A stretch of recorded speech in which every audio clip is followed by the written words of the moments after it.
Monsieur Awadon Melo, Pascal Afi Nguessan, Madame Simone Eivé, Monsieur Laurent Gbagbo, les figures emblématiques du dévoiement mortifère de la pseudo-gauche ivoirienne. En français simple, tous les noms qu'on vous a cités là, ce sont les incarnations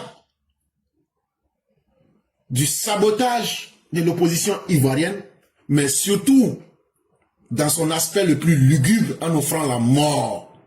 Au lieu d'offrir l'espoir de la gauche du socialisme aux Ivoiriens, ils ont plutôt, que ce soit Awadon Melo, Pascal Afi Nguessan, Simone Eivé, Laurent Gbagbo, ce sont des artisans de la mort. La légitimité politique d'une opposition de gauche ou de droite, dans une démocratie pluraliste, repose sur son aptitude à opposer au gouvernement un programme et un projet sociétal alternatif argumenté de gauche ou de droite. Notre père Alexis Diek nous dit que quand on a une opposition, qu'on soit de gauche ou qu'on soit de droite, ce qui fait la valeur d'une opposition, c'est être capable de proposer des idées à ceux qui sont dans notre société, c'est-à-dire au peuple, pour dire, voilà le gouvernement actuel qui est là, voici les idées que nous on propose, et ces idées-là sont bien meilleures que ce que le gouvernement actuel est en train de faire. Il dit c'est ça une vraie opposition. Une opposition politique est illégitime quand, en lieu et place du programme de gouvernement alternatif, qu'elle doit au peuple, en qualité de contre-pouvoir institutionnel, dans une démocratie pluraliste, elle adopte la position de l'insurrection et de l'agitation de la rue. Il dit, mais lorsque une opposition veut se dévoyer, lorsqu'une opposition veut se rendre inutile, et lorsqu'une opposition devient un poison pour la société, cette opposition ne peut rien proposer en termes d'idées, ne peut rien proposer pour aider le peuple. C'est là que cette opposition se transforme en contre-pouvoir institutionnel. Cette opposition s'oppose aux institutions pour cacher son manque de capacité à offrir un idéal. Et qu'est-ce qu'elle fait? Pour pouvoir être une opposition néfaste, elle devient violente, elle invite les gens dans la rue, elle invite les gens à l'insurrection. Mais c'est la meilleure manière pour se délégitimer. Ce qui d'abord sidère le citoyen lambda, ivoirien ou étranger, c'est la position insurrectionnelle résiliente des acteurs ci-dessus cités dans un régime de démocratie pluraliste.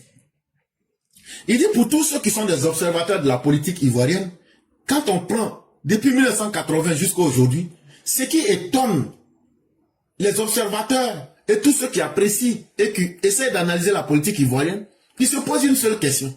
Mais comment se fait-il que Gbagbo Laurent, Simone Eivé, Afi Nguessan, Awadon Melo, toujours c'est eux qui sont opposés à tout et ils sont toujours prêts à créer la violence, l'insurrection dans notre société. Mais qu'est-ce qui fait ça dans une démocratie, là où on propose des idées? Et c'est la première chose qui étonne. Parce que depuis que ces personnes existent, depuis 1980 jusqu'à aujourd'hui, elles n'ont jamais proposé un projet de société aux Ivoiriens. Elles n'ont jamais proposé des idées nouvelles, autres que la violence, la contestation, les injures. Ce qui le sidère ensuite, c'est que la conviction socialiste de ces acteurs partisans ne soit chez eux étayée par aucun programme politique, économique et social identifiable de type socialiste, soutenu par une éthique et de la conviction et de la responsabilité. Après la violence qui étonne ceux qui observent ces opposants soi-disant socialistes, la deuxième chose qui étonne, voilà des socialistes qui n'ont jamais été capables de montrer aux Ivoiriens ce que c'est qu'un programme économique, un programme social, socialiste. Ça veut dire pour eux, le socialisme, c'est un mot vide. C'est un mot creux. C'est du flatus vocis.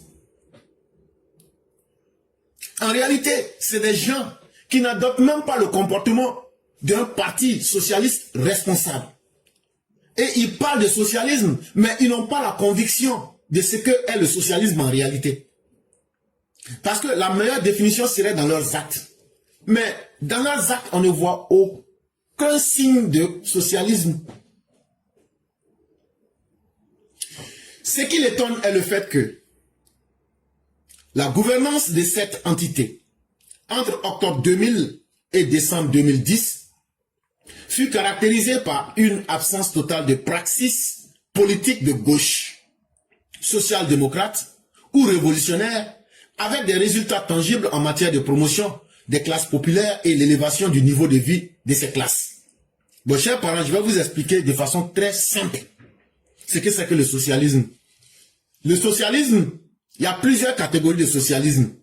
Il y a par exemple le sociodémocratisme, il y a par exemple le social révolutionnaire, il y a par exemple le socialisme de droite, etc., etc. Mais tout ça là, quelle que soit l'explication qu'on va vous donner là, eux ils disent quoi? Nous on vient, les classes, puisque les hommes ne sont pas au même niveau. Donc, les hommes qui sont au plus bas de la société, nous on va se battre pour les classes les plus faibles de la société pour améliorer leurs conditions de vie. C'est ça le socialisme, quel que soit ce qu'on va donner comme définition.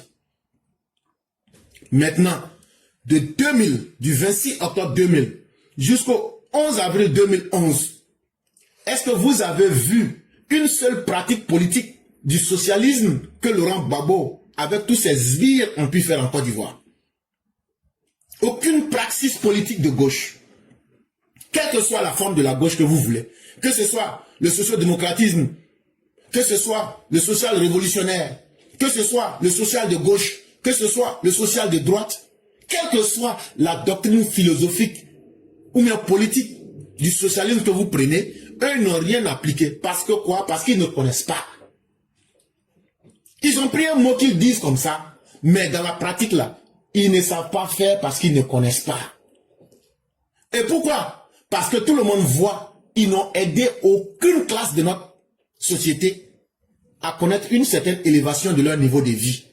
C'est eux-mêmes leur niveau de vie qui a augmenté. C'est la prostitution qui a augmenté. C'est les dégâts financiers, la gabegie qui a augmenté. Mais la vie des gens n'a pas changé. La vie des plus pauvres n'a pas changé. À telle en sorte que eux-mêmes, leurs militants, sortent en 2025 pour dire dans leur bouche qu'ils ont faim. C'est l'échec du socialisme de gauche. Et ça, c'est une bénédiction pour nous. Quand aujourd'hui, les adeptes du socialisme, à travers leurs militants, viennent nous dire que Laurent Gbagbo et sa bande ont tellement échoué qu'eux, ils ont fait en 2025. Ces acteurs politiques qui continuent de se revendiquer de la social-démocratie, comme Simone Eidé Gbagbo, de la gauche socialiste, comme Afi Pascal Nguessan, ou de la gauche révolutionnaire anticolonialiste panafricaine comme le PPACI de Laurent Gbagbo, gouvernèrent le pays en autocrate communautaire insoucieux du sort des classes populaires et d'alternance démocratique. Quand vous leur demandez, ils sont les premiers à vous sortir des mots. Quand ils demandent à Simon, toi tu es dans quelle partie du socialisme? Non, moi je suis dans le social-démocrate. Non, mais toi, Pascal Amfingueza, toi tu es dans quelle sorte de socialisme? Non, moi je suis dans le socialisme de gauche. Quand ils demandent à Laurent Gbagbo, non, moi je suis dans le socialisme révolutionnaire anticolonialiste. Hé, colonisation est finie. Colonisation là est finie. Aujourd'hui là, on gère avec les têtes. Si tu joues le clown, les gens vont utiliser leurs intelligences pour te faire esclave. On n'a plus besoin de ces vieux combats villageois. Non, je suis en train de lutter contre les colons. Tu as vu quelqu'un qui a chapeau blanc avec culotte kaki et puis il est en train de dire faites ça, faites ça. Ça veut dire lui il est là. Ses rêves qu'il a dans sa tête là, il pense que c'est une réalité. Mais en réalité, quel que soit ce que vous allez prendre, des théoriciens mal inspirés qui prennent des grandes théories dans les livres, mais ils n'ont pas pu les appliquer. Et encore, qu'est-ce qu'on a constaté? Que quand vous les mettez ensemble, que ce soit Simone, que ce soit Gbagbo, que ce soit Afi, que ce soit Laurent Gbagbo lui-même, que ce soit Awadon Melo, ce sont des potentats, ce sont des despotes, ce sont des dictateurs communautaires, tribalistes, ethno-nationalistes, sanguinaires, insoucieux même des plus pauvres, qu'ils devraient aider à améliorer leurs conditions de vie. Eux qui ne savent même pas ce que c'est que la démocratie et l'alternance. Parce que l'alternance démocratique chez eux, c'est quand eux sont au pouvoir. Quand ils sont au pouvoir, ils oublient de faire des élections. Laurent Gbagbo, tu as oublié de faire l'élection en 2005. Laurent Gbagbo, en 2010, il a fallu que le monde entier t'oblige à faire une élection. C'est vous qui allez venir parler de 4e, 3e mandat à quelqu'un qui organise des élections. C'est simplement honteux. Les Ivoiriens et les partenaires étrangers, les milieux d'affaires, les personnels des consulats et des ambassades constatèrent qu'en lieu et place de la social-démocratie, du socialisme révolutionnaire anticolonialiste et panafricain proclamé, ces acteurs gouvernèrent le pays en idéologues et en apparatchiks sectaires d'une extrême droite identitaire, xénophobe et messianique de type tribal, clanique et épurationniste entre octobre 2000 et mars 2011. Et ils pensent que les gens sont bêtes. Tout ce que vous allez dire là, c'est chez les blancs, on a pris ça, social-démocrate, social-révolutionnaire, social de gauche, social de droite. Tout ce que vous allez dire là, c'est chez les blancs, on a pris. Donc là, si on applique bien là, les blancs savent. Si on n'applique pas aussi, les blancs savent. Entre le 26 octobre 2000 et puis le 11 avril 2011 là, il faut savoir que ceux qui étaient les investisseurs en Côte d'Ivoire savent si vous aviez appliqué une quelconque sorte de socialisme en Côte d'Ivoire. Allez demander à Jean-Yves Lamblin. Allez demander au personnel des ambassades lorsque vous êtes sortis pour faire violer les Françaises en novembre 2004. Donc vous pensez que ce que vous faites là, c'est sur les Ivoiriens, mais le reste du monde ne voit pas. Et donc, voilà des gens qui se donnent des grandes conceptions philosophiques, qui sont des idéologues, mais en réalité, ce sont des représentants du sectarisme, de l'extrême droite, de la violence identitaire, des génocides xénophobes. Et en plus de cela, ils étaient dans une stupidité religieuse, un messianisme où c'était des soi-disant pasteurs qui en réalité étaient des marchands d'armes. Et tout ça c'était basé sur un type tribal, un type clanique pour faire de l'épuration ethnique. Et vous pensez que l'histoire va vous oublier et qu'on va passer ça comme ça, facilement sans parler de soi? Mais on va le dire à nos peuples et éduquer nos populations. Des irresponsables qui se mettent dans la politique et qui veulent rendre le peuple plus misérable que ce qu'il n'était. Qui se souvient encore de la gouvernance de Laurent Gbagbo et qui en veut encore de cette gouvernance? Il faut être l'homme le plus inconséquent et le plus inutile de la vie. En lieu et place du souverainisme, de l'anticolonialisme et du panafricanisme proclamé, les dirigeants du FPI gouvernèrent le pays en oligarques xénophobes et corrompus, adeptes des conflits d'intérêts, du népotisme, du clientélisme, de la répression, de toute opposition et de toute contestation sociale et politique. Vous, on vous a vu ici des malhonnêtes qui veulent manipuler l'histoire en pensant que cela va distraire les gens. Quand vous étiez là, quel est le souverainisme que vous avez appliqué? Votre souverainisme, c'est de prendre l'argent, 2 milliards des Ivoiriens pour donner à Chirac. Votre souverainisme, c'était de prendre l'avion présidentiel pour aller faire des libérations d'otages. Votre souverainisme, c'était de brader la Côte d'Ivoire aux Français. Quand vous étiez au pouvoir, quelle lutte anticoloniale avez-vous menée? Voilà les questions qu'on doit vous poser. Aujourd'hui, c'est ce qui vous fait peur, parce que vous êtes des échecs en vous-même. Vous aviez été au pouvoir pendant plus de 10 ans. Montrez-nous les luttes anticolonialistes que vous avez faites dans ce pays. Montrez-nous les actes de panafricanisme que vous avez posés. Les actes de panafricanisme que vous avez posés, c'est de gorger du Malien et du Burkinabé et de faire des listes, de longues listes dans leurs ambassades. Et ça, il faut que les Ivoiriens s'en souviennent et il faut qu'on ait le courage de le dire à ces personnes. Voilà des dirigeants corrompus jusqu'à dans l'os. Ils se sont constitués en groupe d'intérêts xénophobes. Et c'est l'argent ne circulait qu'entre eux. Un groupe de personnes corrompues, des adeptes des conflits d'intérêts. Tu retrouves une seule personne, il est partout. Même dans la rébellion, il y avait une parmi elles là. Elle et puis Ouattara ont failli couper tous les bois de tête des Katiola. Vous pensez que votre avidité pour l'argent, votre haine, votre népotisme, votre clientélisme, et chaque fois que l'opposition sortait, on ne comptait pas moins de 200, 300 morts à chaque sortie de l'opposition. Et c'est pourquoi on retrouve des tombeaux géants où tu retrouves 500, 600, 200, 300 personnes dans chaque tombeau. Ça, c'est le bilan de Laurent Gbagbo. Quelqu'un qui n'aimait pas du tout les contestations sociales, mais qui veut aujourd'hui que lui, on lui permette de créer la chienlit. Laurent Gbagbo, toi, tu as permis quelle contestation sociale? C'est pas toi qui as tué 2 de tes propres militants. Un à Koumassi, un à Yopougon, parce qu'ils sont sortis pour dire que la vie est chère en 2008. Tu penses que les Ivoiriens ont oublié ça? Et tu penses qu'on va s'amuser à te regarder pour matagraboliser le peuple? Et ça là, nous on le dit sans coup férir. Et on le dit pour que chacun soit témoin de l'histoire. L'histoire atteste de ces dévoiements mortifères, tels qu'en témoigne la redéfinition ethnique de la nation et de l'État, la déprédation épurationniste, le refus de consentir à leur défaite électorale, le refus qui conduisit à la crise électorale et à la meurtrière guerre civile qui s'en suivit. Si vous aimez vraiment les plus faibles dans notre société, quand tu as perdu une élection, le journaliste a demandé, est-ce que tu penses à ta population? Tu as dit que toi, Laurent Gbagbo, tu iras jusqu'au bout. Et quand tu as attrapé comme un chien qui est en train de hurler, ne me tuez pas, ne me tuez pas. Voilà un peureux qui a peur de mourir, mais qui est prêt à sacrifier les enfants des autres. Si tu n'es pas prêt à mourir là, il faudra lever le gilet là pour dire que ce qu'ils ont fait à Désiré Tableau, ils n'ont qu'à te faire la même chose. Un vieux peureux, un vieux lâche, qui sait offrir la mort aux autres. Et chaque fois, c'est lui qui sortait ici. Ah, les Dioula de Côte d'Ivoire là, ils doivent mettre leur connaît là, ils doivent mettre KH. C'est comme ça. Parce que toi, tu es qui? Toi qui ne connais même pas ton propre père. Toi, tu vas dire aux gens d'échanger leur identité pour faire plaisir à qui? Voilà des gens qui sont venus, au lieu d'aider la société à grandir, eux, ils ont redéfini l'État par l'ethnie. Si tu n'es pas de leur ethnie, c'est que tu ne dois pas faire partie de l'État. Et tu ne dois pas être un fils ou une fille de la nation.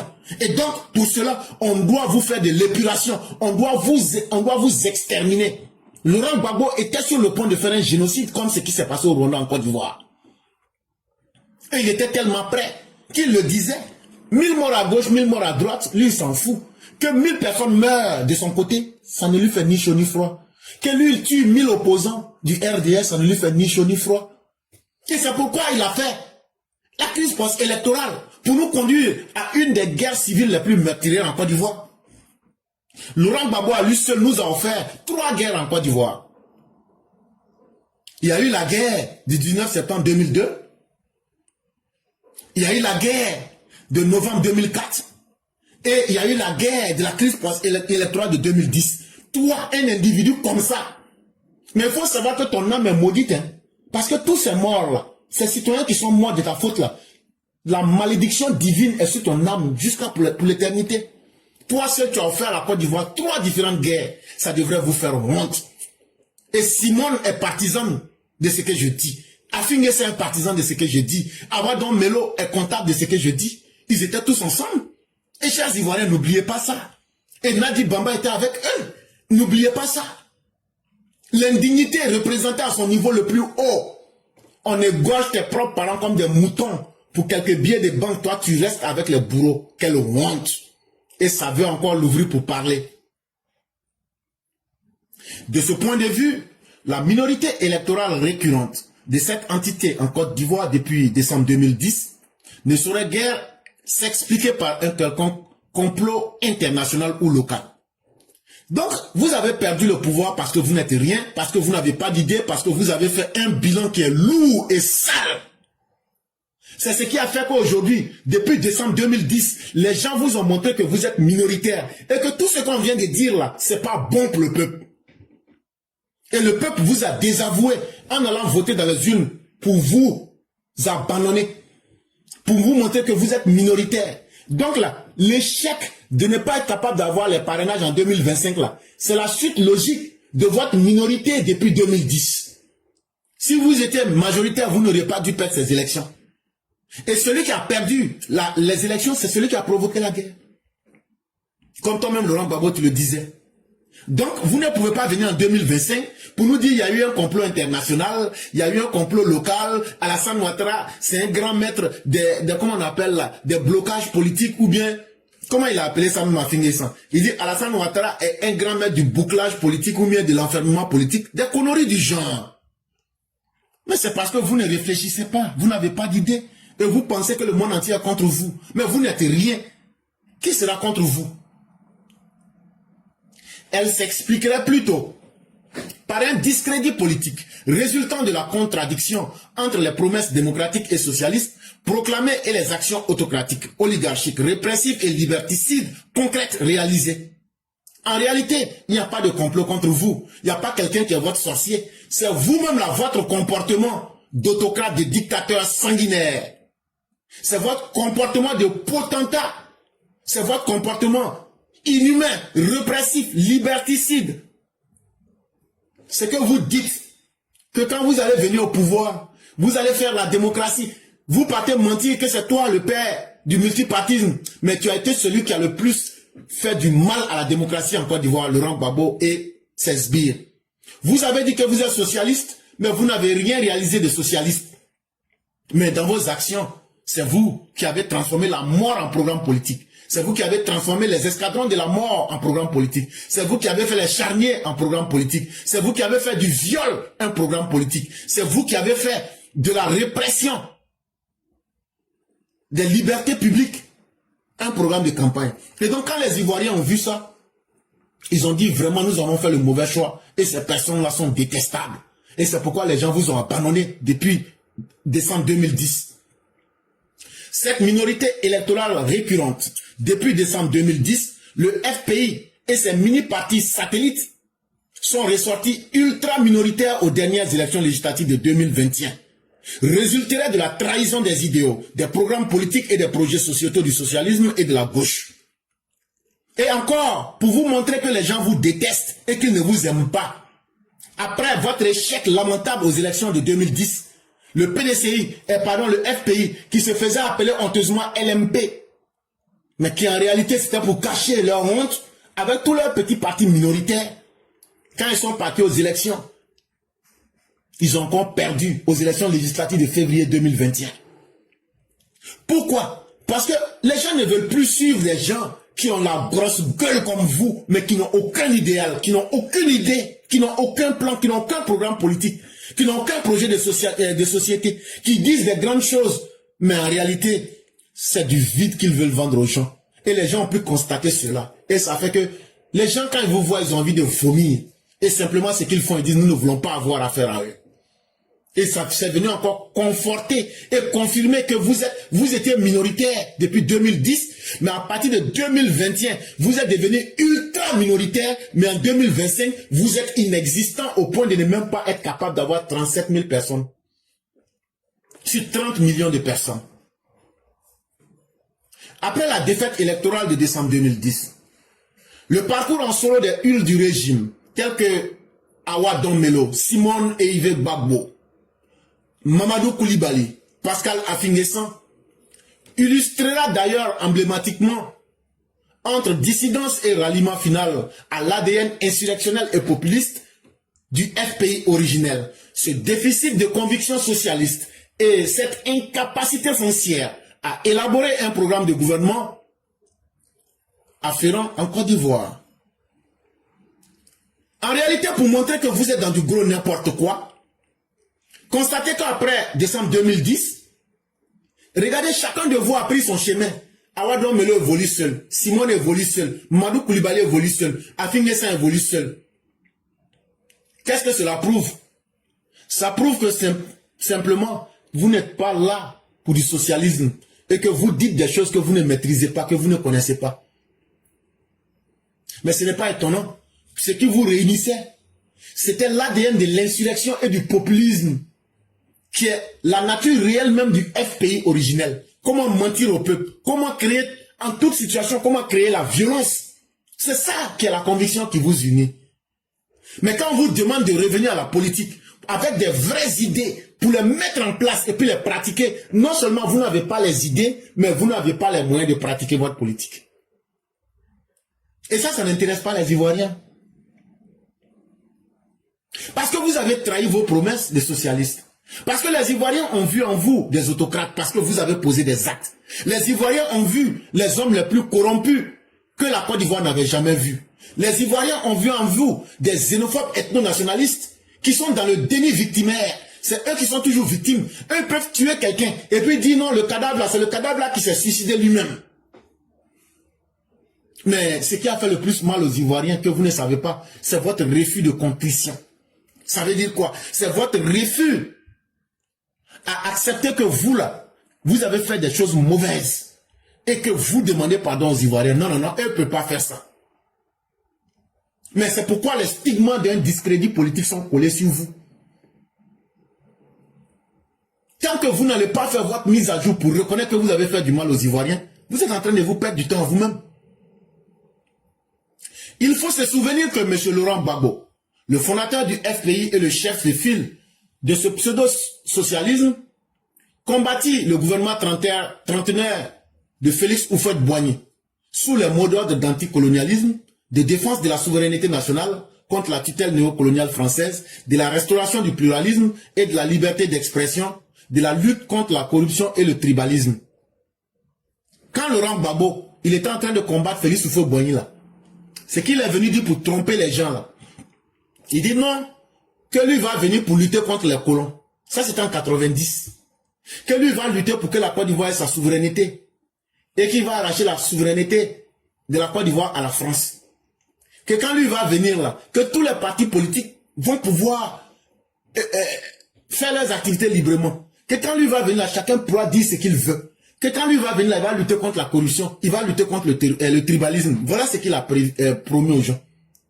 Et quand il est venu là, c'est lui-même qui disait, donnez-toi à la France. Donnez 2 milliards à la France. Donnez CI à la France. Donnez SODC à la France. Donnez-toi à la France. Donnez à Bolloré le conteneur, tout. Il n'a pas lutté contre le colon français. Lui-même, il dit que le colon français est son maître. Et qu'il est à la merci du colon français. Quand Laurent Gbagbo était là, vous les militants du RDR, est-ce que quelqu'un pouvait porter tricot de la Ouattara? À plus forte raison, dis que tu vas donner ton opinion. Les maisons des journaux étaient brûlées. Les journalistes étaient assassinés. Les gens, quand on soupçonne ton appartenance au RDR, tu étais assassiné. La corruption n'a jamais été aussi haute que sous Laurent Gbagbo. Et le tribalisme n'a jamais été aussi violent que sous le régime de Laurent Gbagbo.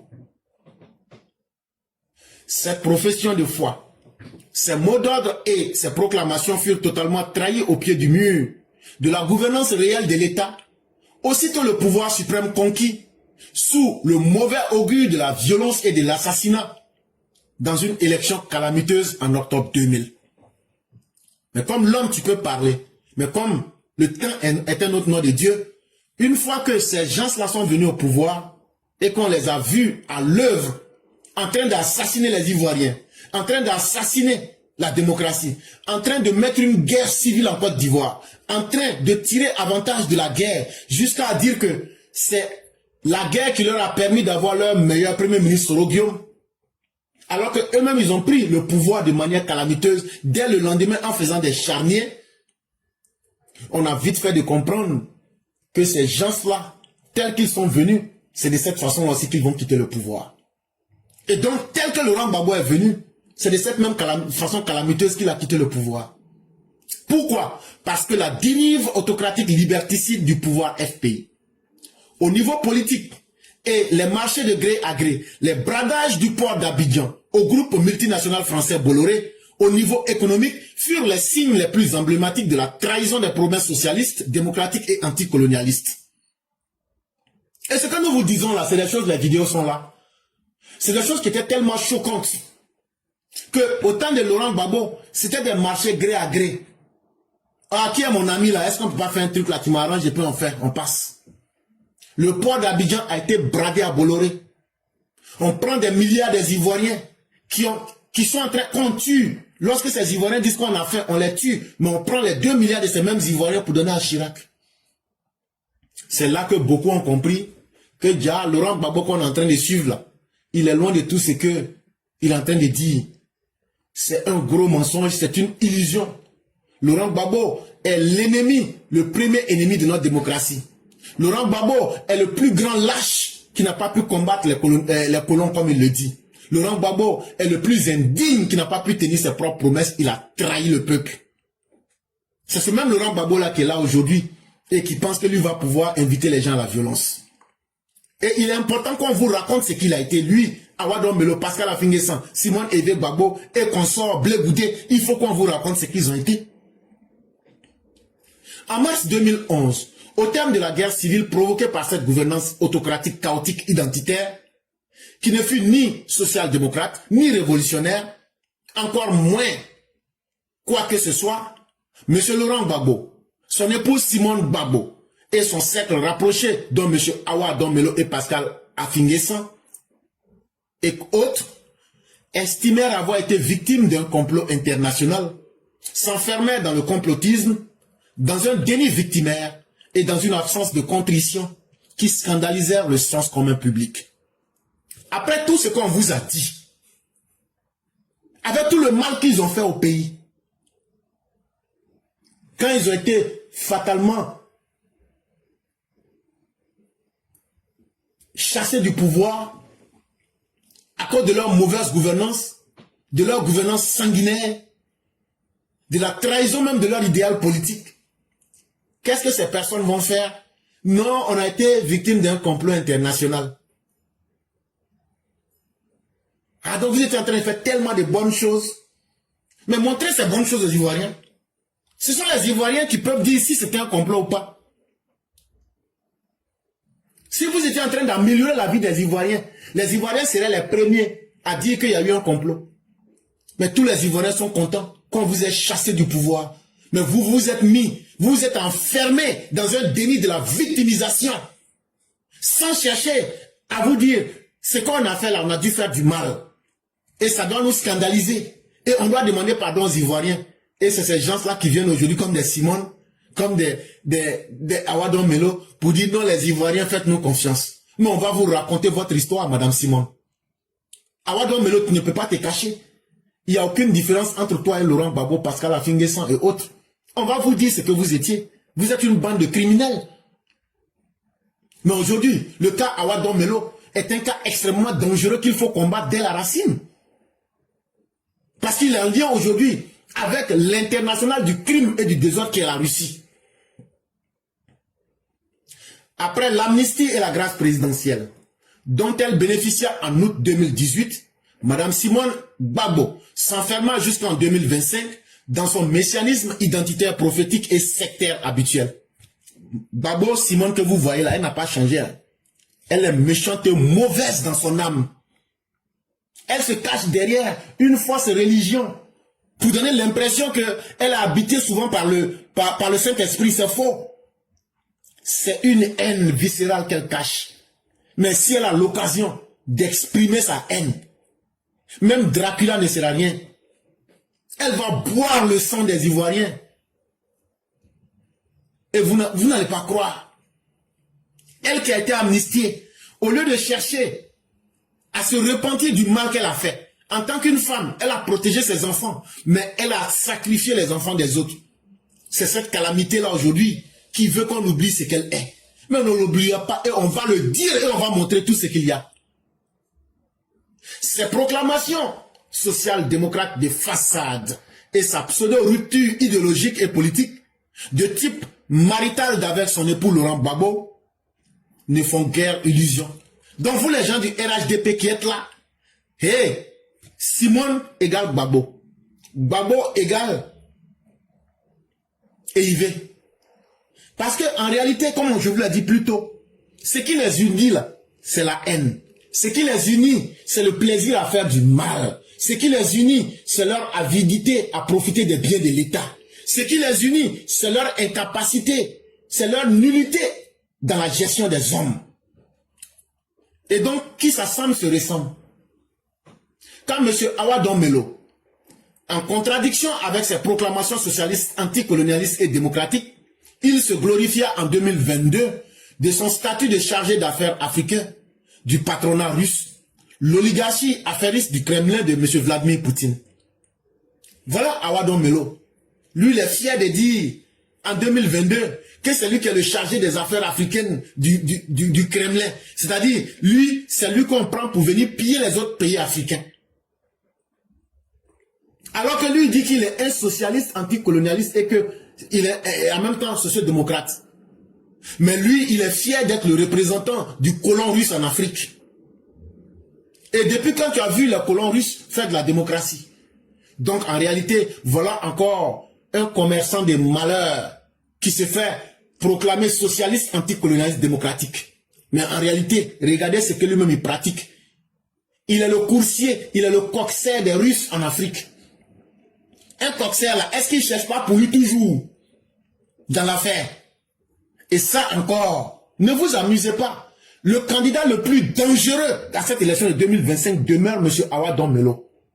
Parce que ne serait-ce qu'à voir les moyens externes qu'il va développer, il sera d'une capacité de nuisance. Et c'est ce qui va faire que les autres là vont s'unir derrière lui. Ils vont s'unir derrière lui. Et cette guerre-là, chers Ivoiriens, apprêtez-vous, nous allons la mener. Que vous le voulez ou pas, cette guerre, nous allons la mener. Et donc, mieux nous allons nous apprêter, encore mieux ce serait. Ce point de chute russe de l'actuel candidat officiel du FPI pour l'élection présidentielle d'octobre 2025 est lourd de sens après son retour en Guinée en 2014 en qualité de conseiller spécial de l'ex-président Oumar Alpha Condé, un socialiste, un anticolonialiste autoproclamé, qui, comme Laurent Gbagbo en Côte d'Ivoire, gouverna la Guinée en autocrate ethno-nationaliste. Qui s'assemble se ressemble. Aujourd'hui, que Awadon Melo se proclame à qui veut l'entendre, que lui a été le conseiller spécial de Oumar Alpha Condé, un soi-disant socialiste, qui aussi n'aimait pas les colons, mais il n'a pas été différent de Laurent Gbagbo. Parce qu'en Guinée, lui voulait la suprématie des Malinqués sur les Peuls. Et on sait ce qu'il a fait aux opposants. Et donc ces gens-là ne changeront pas. Et ils ont gouverné, on n'a rien vu dans leur pays. Que ce soit Alpha Oumar Condé, que ce soit Laurent Gbagbo, leur gouvernance a été sanctionnée par l'échec en idée, l'échec en termes réels de réalisation. Est-ce que diriger les gens, c'est simplement bavarder? Je ne crois pas. Ni l'apparente dissidente en 2015 de M. Pascal Affi-N'Guessan et bien plus tôt en 2011 de M. Mamadou Koulibaly, l'ex-président de l'Assemblée nationale, l'un des classiques du pouvoir FPI, ne s'accompagnait d'un véritable ajournement critique, d'un programme politique et d'un projet sociétal de type socialiste de rupture qui aurait pu leur permettre de s'affirmer devant les Ivoiriens comme les leaders d'une opposition constructive de gauche et de constituer de ce fait un électorat. Mais ce qui va encore plus tuer le FPI. En 2015, Affi-N'Guessan dit qu'il n'est plus avec le FPI. Il prend l'enveloppe et Gbagbo prend le contenu. En 2011, avant 2015, c'est Mamadou Koulibaly qui a pris ses distances d'avec le FPI. Mais est-ce que ces gens-là ont fait leur mise à jour? Est-ce qu'ils ont fait leur autocritique pour se dire qu'est-ce qu'on a fait qui n'a pas marché? En termes de tactique, en termes de stratégie, qu'est-ce qu'on a fait que les Ivoiriens n'ont pas aimé? Non, eux ne peuvent pas faire ça, c'est trop difficile pour eux. Et donc, ils n'ont pas pu, même encore, faire un programme pour dire, même si on ne reconnaît pas le mal qu'on a fait, mais on va changer de politique, ils n'ont pas pu faire ça. Ils sont restés toujours dans la même politique, ils se sont enfermés dans leur aveuglement, et cela n'a fait que les rendre minoritaires et les rendre beaucoup plus dégoûtants à la face des Ivoiriens. Il s'avéra ensuite que M. Mamadou Koulibaly prônait en fait au sein du FPI de M. Laurent Gbagbo un libéralisme souverainiste de préférence nationale aux antipodes des proclamations socialistes et panafricaines. Et donc, quand vous les voyez, ils sont dans toutes sortes de mélanges. Il y a un qui veut ça, il y a l'autre qui veut ça. L'autre dit, on n'a qu'à être des souverainistes, mais on n'a qu'à se concentrer sur notre propre pays. L'autre dit, non, on n'a qu'à être des socialistes, mais on n'a qu'à être des panafricains. Mais tout ça, c'est du capharnaüm. Tout ça, c'est de la cacophonie. La cacophonie, c'est des bruits désordonnés qui ne créent pas de l'harmonie. Imaginez-vous un groupe de musiciens où chacun joue le son qui lui plaît. Et vous voulez que les gens aiment ça. C'est ça qu'on appelle la cacophonie. C'est le contraire de la symphonie.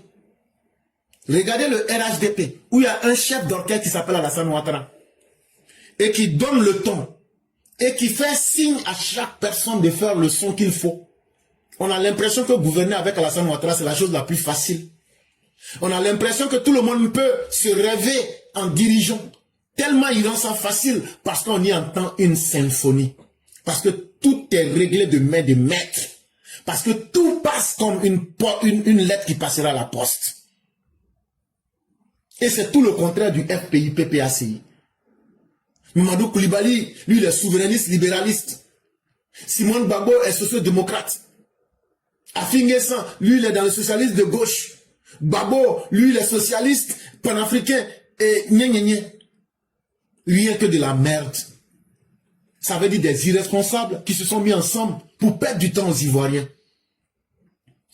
Quant à M. Pascal Affi-N'Guessan, une absence notoire de programme et de projet sociétal de gauche et de rupture idéologique avec le FPI de Laurent Gbagbo, cela le conduisit à des velléités de dissidence et à se briser en octobre 2020 sur les écueils de son ADN communautariste, de sa conception ethno-nationaliste et oligarchique réelle du pouvoir. En septembre 2020, Pascal Affi-N'Guessan rejoignit, aux côtés d'autres classiques du FPI, M. Laurent Gbagbo et des figures emblématiques du PDCI ethno-nationaliste de Henri Konan Bédié, le groupe dirigeant de la pseudo-désobéissance civile, dont les slogans caractéristiques furent ceux de l'ethno-nationalisme épurationnisme xénophobe et antidémocratique, et non pas ceux d'une résistance civique, républicaine et démocratique. Et donc, c'est des gens qui sont perpétuellement à la recherche de la violence. Et c'est des gens qui n'auront jamais dans leur ADN la possibilité de montrer ce que c'est que le civisme républicain et la démocratie aux Ivoiriens. Ils vont toujours nous embourber dans les cycles de violence. Et donc, parce qu'ils n'ont pas de programme pour les Ivoiriens, et donc c'est le chaos qu'ils vont prendre pour diriger les Ivoiriens.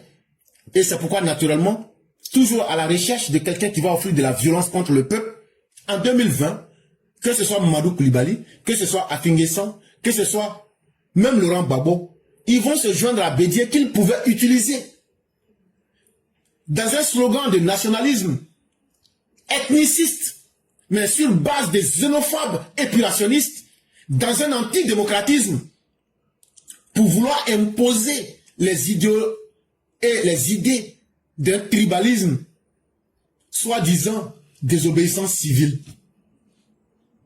Alors que les Ivoiriens attendent une résistance civique, républicaine et démocratique. Cette désobéissance civile s'avérera ensuite comme n'étant rien d'autre qu'une pseudo-désobéissance civile, le masque commode d'une tentative d'insurrection et de contestation oligarchique du résultat des urnes. Voilà des gens qui avaient la possibilité d'aller aux élections. Ils n'ont pas été éliminés, mais sachant qu'ils sont minoritaires, sachant qu'ils ne veulent pas faire, ils ne veulent pas signer un pacte avec le peuple en présentant un programme de campagne, ils refusent d'aller aux élections et ils disent, nous on ne va pas participer aux élections, hein, mais on n'est pas d'accord avec les résultats des élections. Donc là, on va créer le chaos. Et puis comme ça, là, on va pouvoir mettre l'insurrection au pays. Et nous, notre petit groupe là d'opposants, on va prendre le pays et puis on va se partager le bien du pays. En octobre 2025, les probables retrouvailles de ce collectif de pseudo-socialistes dans une pseudo-gauche démocratique et républicaine regroupée au sein d'un énième pseudo-front de résistance contre un soi-disant quatrième mandat, incarneront en Côte d'Ivoire la énième action autocratique d'une politique pérenne de démission et d'imposture démocratique au sein de l'opposition ivoirienne. Donc ils veulent reprendre la même chose en 2025, mais maintenant, ça sera leur dernier coup. Parce que voilà des politiciens démissionnaires. Ils ont démissionné de la confiance du peuple. Ils ont démissionné de s'assumer. Ils ont démissionné du rôle qu'ils doivent jouer devant l'histoire. Et aujourd'hui, ils se sont mis dans un nouveau cercle, soi-disant front de résistance, contre un soi-disant quatrième mandat. Mais cette fois-ci, là, ça sera votre dernière action de dictateur politique. Ça sera votre dernière action de démissionnaire. Ça sera votre dernière action d'imposture politique d'une opposition en manque de repères. Parce qu'en face, ce qu'on a préparé pour vous attendre, seulement Dieu le sait. Mais si vous pouvez imaginer, vous n'allez même pas tenter quoi que ce soit. À bon entendeur, salut.